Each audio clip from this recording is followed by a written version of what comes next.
This is the story of Daniel Haroon and his wife Sana Haroon. They had been married for 11 years when the silence between them stopped feeling comfortable. Daniel was a civil engineer who believed in structure, in load-bearing walls and tension calculations, in things that held. Sana was a school teacher who had once filled every room she entered, but who had, over years of being half listened to, learned to take up less space. The marriage was not unhappy in any visible way. It had simply contracted, the way old wood does, pulling away from its joints without breaking. What neither of them saw clearly was that the contraction had left room for something else to enter. Not love exactly, but the illusion of being understood, which, at a certain stage of loneliness, is indistinguishable from it. This is a story about how two people who loved each other once managed, through pride and neglect and the ordinary failures of attention, to become strangers in a house full of familiar things. The Tuesday routine was something Daniel had stopped noticing years ago. Coffee at 7, Sana already dressed for school.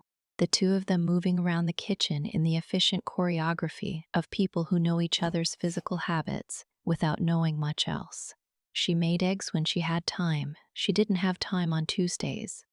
"There's bread," she said, not unkindly.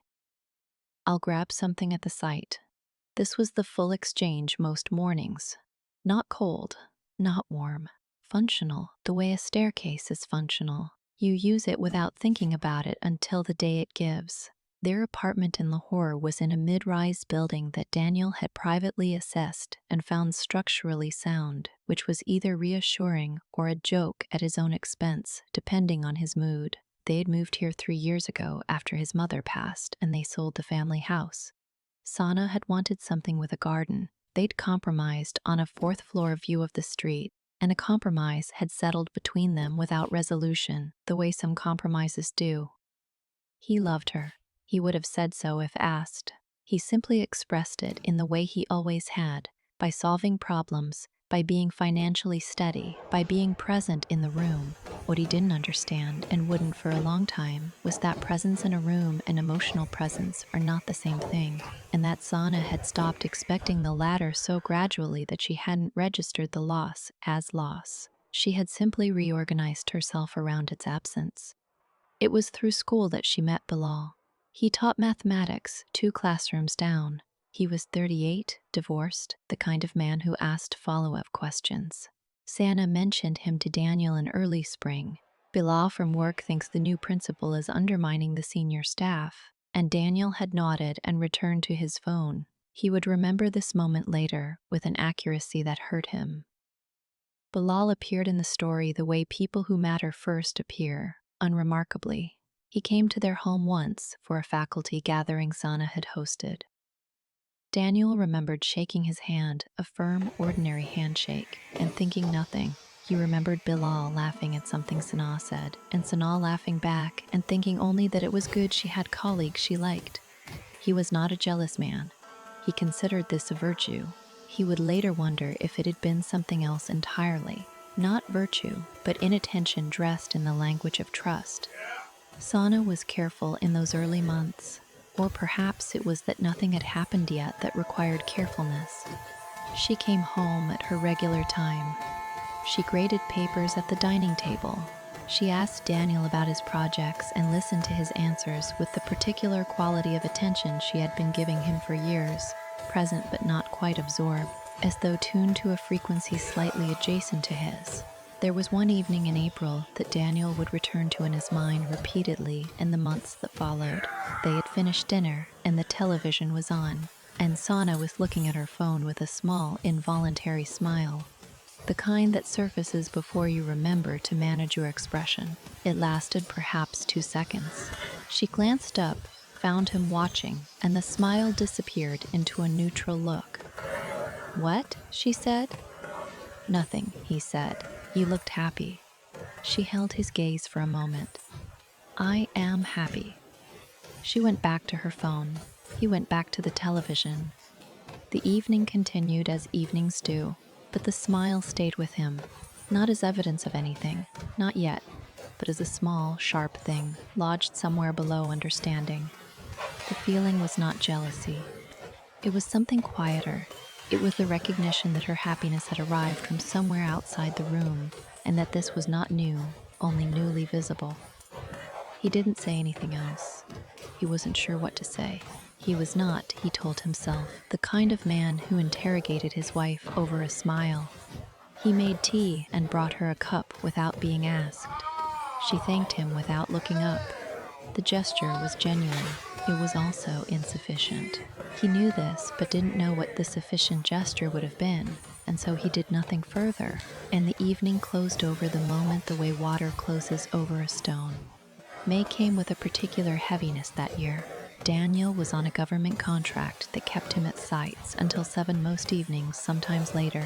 He told himself this was temporary, which was what he'd said during the last contract and the one before that. Sana marked papers.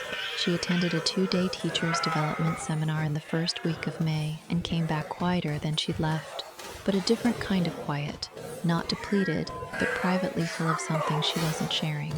He noticed. He filed it under "she's tired" and moved forward. What Daniel had never fully grasped about Sana was that she had an enormous interior life that she had slowly stopped offering to him, not because she had stopped wanting to be known, but because the attempts had been met so many times with half attention that she'd concluded the problem was with the material, not the audience. She had started believing her own inner world was simply not interesting to him.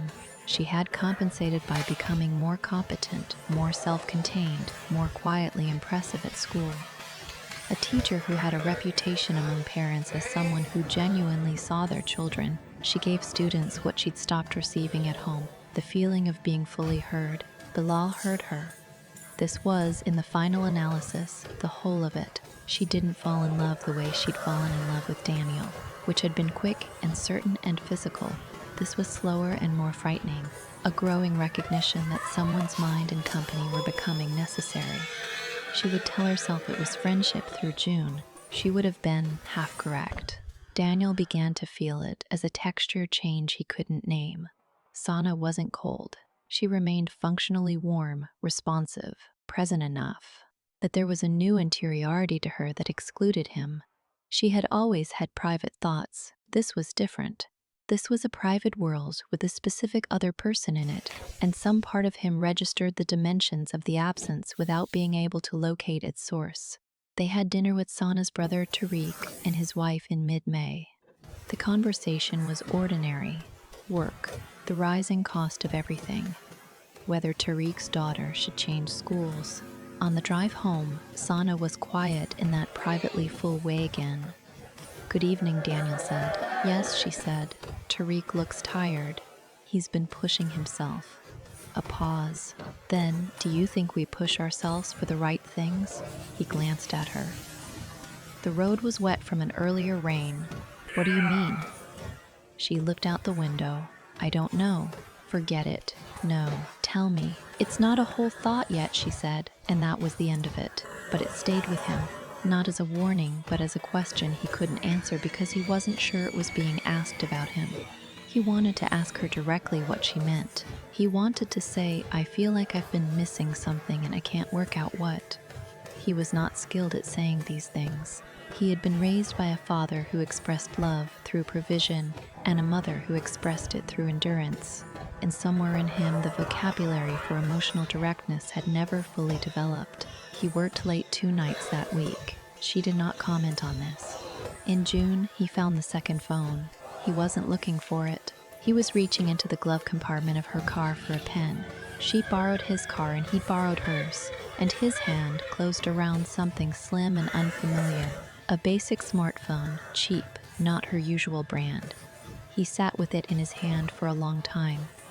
The car was parked in the basement. The engine was off. The phone was password locked, its screen giving him nothing. He put it back. He didn't mention it. He drove to the site and stood at the edge of an unfinished floor and watched a crew pour concrete and thought about load distribution, about what happens to a structure when the weight falls in the wrong place. That evening, he watched Sana move through the kitchen and thought, "I know something now that I cannot unknow." But knowing and understanding were different, and confronting was different still. He needed, he told himself, to be certain. He knew, even as he told himself this, that he was already certain. He waited another week. He didn't plan to. He simply found himself unable to begin a conversation whose ending he couldn't engineer the way he could engineer a structure, with predictable tolerances and known outcomes. It was a Saturday morning when Sanaa mentioned she needed to run to school to collect something from her classroom. She said it simply, the way she'd said many things that summer, directly, but with a faint excess of specificity that was itself a kind of signal. I need to get the marking folders from my room. I left them Friday. It should only take an hour. He said fine. He watched her leave. He sat at the kitchen table with his coffee going cold. When she came back 2 hours later, he was still at the table. You didn't go anywhere, she said, setting her bag down. No. She looked at him. Something shifted in the set of her face. Not guilt exactly, but readiness. As though she'd known this moment was coming and had been living in its anticipation for some time. Sana, he said. He said it without anger, which surprised him. It came out like something that had been pressed flat. She sat down across from him. She didn't perform innocence or demand to know what he meant. She just sat down, and that itself was a kind of answer. Is it Bilal? He said. A long pause. She looked at the table. Yes, she said. He breathed once, carefully. Outside, a neighbor's child was riding a bicycle. The sound of it, the soft rhythmic bump of the wheels, was very loud in the room. For how long? Since March, she paused. It didn't become physical until May. He absorbed this. He had a terrible habit, under pressure, of managing his face, a professional reflex from years of field work with clients, with municipal officers, with men who looked for weakness. He managed it now and hated himself for it. Did you love him? He used the past tense without planning to. She looked up at that. Her eyes were steady, and he knew her well enough to know that the steadiness was effort. I don't know what it is yet. Is. She stopped. I don't know. That's not an answer. I know it isn't. He stood up, not in anger, but because sitting felt impossible. He walked to the window. The child on the bicycle had disappeared. The street was ordinary. I've been thinking, she said quietly, that we haven't really been, that for a long time I've been. She stopped again. She pressed her lips together. I'm not trying to make this your fault. But I've been disappearing for years and you didn't notice. She said it without accusation. That was almost worse. I kept waiting for you to notice. He turned. I noticed, he said. I just didn't know how to. He stopped. He wanted to say, I didn't know what you needed, but that felt like an excuse, and he was not ready to offer excuses, and she was not in a position to receive them. They stood in the apartment they'd compromised on 3 years ago, and the silence between them was not like the comfortable silence of people who understand each other. It was the silence of two people looking at the full shape of a thing they'd both helped make. I need you to leave for a while, he said. I need to think. She nodded. She didn't argue. She got up and went to the bedroom, and he heard her opening the wardrobe. The small sounds of a person packing a bag with great care, as though being careful now could compensate for something. She left that afternoon. She did not beg. He did not tell her to go forever. There was no shouting. There was just a door closing, and the apartment, which had been slowly emptying for years, completing the process. Bilal's wife called on a Wednesday in August. Her name was Nadia, and she had found Daniel's number through a mutual contact, one of Sana's colleagues who apparently knew everything and had decided quietly to make it available. Her voice on the phone was measured. She wasn't calling to cry or to recruit him as a witness to her own pain. She said, I think we should talk. Not on the phone. They met at a tea house near the old city. She was in her early 40s, a dentist dressed with the particular tidiness of someone who assembles themselves carefully when everything is falling apart. She ordered nothing. Daniel ordered tea he didn't drink. I found out 6 weeks ago, she said. Bilal told me himself. He said he wanted to be honest. She said the word honest with a very slight pause around it, the way you might handle something that is turned. Did he end it? He said he had. I don't know if that's true. She looked at her hands. I don't want revenge. I want to be clear about that. Then what do you want? She looked at him. She had gray in her hair and steady eyes and a quality of exhausted pragmatism that he recognized in himself. I want to understand if we're in the same situation, and I suppose I wanted to meet someone who would understand what this is like without requiring me to explain the whole of it. Daniel sat back. He thought about this. The tea house was full of the ordinary sounds of an ordinary afternoon, conversations, a television on low, someone's phone. He had spent the past 2 months in a kind of functional numbness, going to work and eating and sleeping with no particular engagement with any of it. He had spoken to a therapist once, found it useful in theory and difficult in practice. He had not told his family what had happened. She's staying with her sister, he said. Santa, we've spoken twice. Did she ask to come back? Once. I said I needed more time. He paused. I don't know how much time I'm waiting for. Nadia nodded. Bilal wants us to try. He attends a counselor. He sends me messages about his progress as though I'm a stakeholder in his healing. There was a silence, and then something happened that neither of them expected. Daniel made a sound that was almost a laugh, a short, rueful exhalation. Nadia's expression shifted into something that was close to the same thing. I'm sorry, he said. Don't be. She looked at the table. I think that's the most honest moment we've had. They talked for 2 hours, not about strategy or revenge or legal maneuvers, about what it felt like to watch someone you'd built a life with choose, repeatedly and deliberately, a direction that didn't include you, about how betrayal is rarely the sudden thing. It is the accumulation of smaller departures that weren't addressed in time, about the particular loneliness of being with someone who is already emotionally left. He drove home thinking about what Sana had said. I've been disappearing for years and you didn't notice. He had been formulating a defense of himself since August, a list of ways in which he had been present, had tried, had done the correct things. Sitting with Nadia, he felt the defense go soft, not because the list was wrong. It wasn't wrong, but a list of correct actions did not, it turned out, add up to the sustained, attentive intimacy that a marriage required to breathe. He had provided. He had been faithful. He had been there. He had not truly seen her in years, and that was a fact that existed alongside his faithfulness and could not be argued away. He called Sana that evening. She picked up on the second ring. I'm not ready to decide anything, he said, but I'm ready to stop being angry. She was quiet for a moment. Then, okay. I've been thinking about what you said, about disappearing. Another pause. Daniel, I wasn't. I know, he said, but you weren't wrong either. There was a long silence. Not the silence of estrangement, but the silence of two people acknowledging something heavy in the room together. What happens now? She asked. He didn't have an answer. He said so. She said she understood. They stayed on the phone for a few more minutes, saying nothing in particular, which was somehow more than they'd managed in a long time.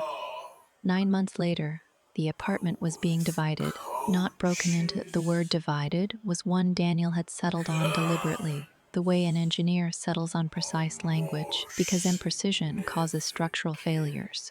He and Sana had decided, without a single dramatic night, without a tearful ultimatum, that the marriage was not going to reconstitute itself into something livable for either of them. This decision had arrived slowly, the way most honest decisions arrive, through many smaller conversations and long silences, and the gradual fading of a particular kind of hope. They had tried 3 months of counseling. It had been useful in a diagnostic sense. It had given them both a language for what had gone wrong that was more nuanced than blame. The counselor was a calm, precise woman named Dr. Rehana, who had a quality of witnessing that made evasion difficult. In her office, Sana had said things she'd never said at home, and Daniel had said things he hadn't known he felt. It had helped them understand each other more fully than they had in years. It had not, in the end, rebuilt what had been worn away. Understanding why something failed, Dr. Rihanna had said in their last session together, doesn't obligate you to try to fix it. It was April when Sana came to collect the last of her things. She had a flat now, small 2 rooms near her school.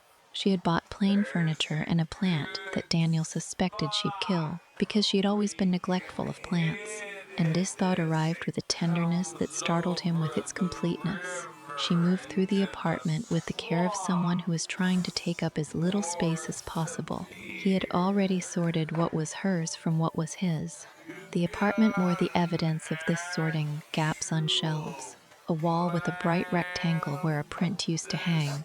"You kept the good rug," she said, looking at the living room floor. "It was a gift from my side," he said. "You can have it if you want it." "No." She looked at it a moment longer. "It looks better here anyway." He made tea, not because she'd asked, but because it was what his hands needed to do. She sat at the kitchen table, where she'd sat the day he'd asked her about Bilal, and the table held the memory of that morning, the way rooms hold things that happened in them. "How's Nadia?" she asked. She'd known about the meeting. He'd told her, not as a weapon, but as a fact. "She's managing. Bilal moved out. She seems steadier than before." Sana nodded. There was something in her expression he recognized. Not jealousy, but a kind of longing that had nothing to do with Nadia specifically. The longing of someone who had chosen something that had not turned out to be what she had imagined. Bilal, as it happened, had not sustained the transformation he'd promised Nadia. The affair had ended, but not cleanly. There had been a return, a discovery, a second ending. Sana knew this. She did not speak of it now, and Daniel did not ask. Whatever Sana felt about Bilal's failings was hers to inhabit privately. He had stopped needing it to be his vindication. He handed her the tea. She wrapped both hands around the cup the way she always had, warming her palms, a habit she'd had since he first knew her. "I'm sorry," she said. She'd said it before. This time felt different, quieter, without the edge of wanting him to respond in a particular way. "I know," he said. He sat down across from her. "I've been thinking about what I could have done, not to change how it ends, just to understand it." She waited. "I think I treated you the way I treat good structures," he said. "Like when something is built correctly, it maintains itself." She looked at him. Her eyes filled, but she didn't cry. She had the quality, when she chose it, of holding feeling inside a composed face. And he recognized it because he'd always done the same. "That's accurate," she said quietly. "Yes." They sat with that. The morning light was the particular bright pale light of April in the hall, the kind that makes everything visible. The apartment would be returned to the landlord at the end of the month. When she left, she didn't linger at the door. She picked up her bags and turned, and he walked her down the hallway the way you walk someone out of a place you've shared, with the residual courtesy of someone who once knew the other person as well as it is possible to know another person, which is to say imperfectly with gaps, with sustained and genuine affection for the parts that were clear. "Take care of yourself," she said. "You too," he said. She walked to the elevator.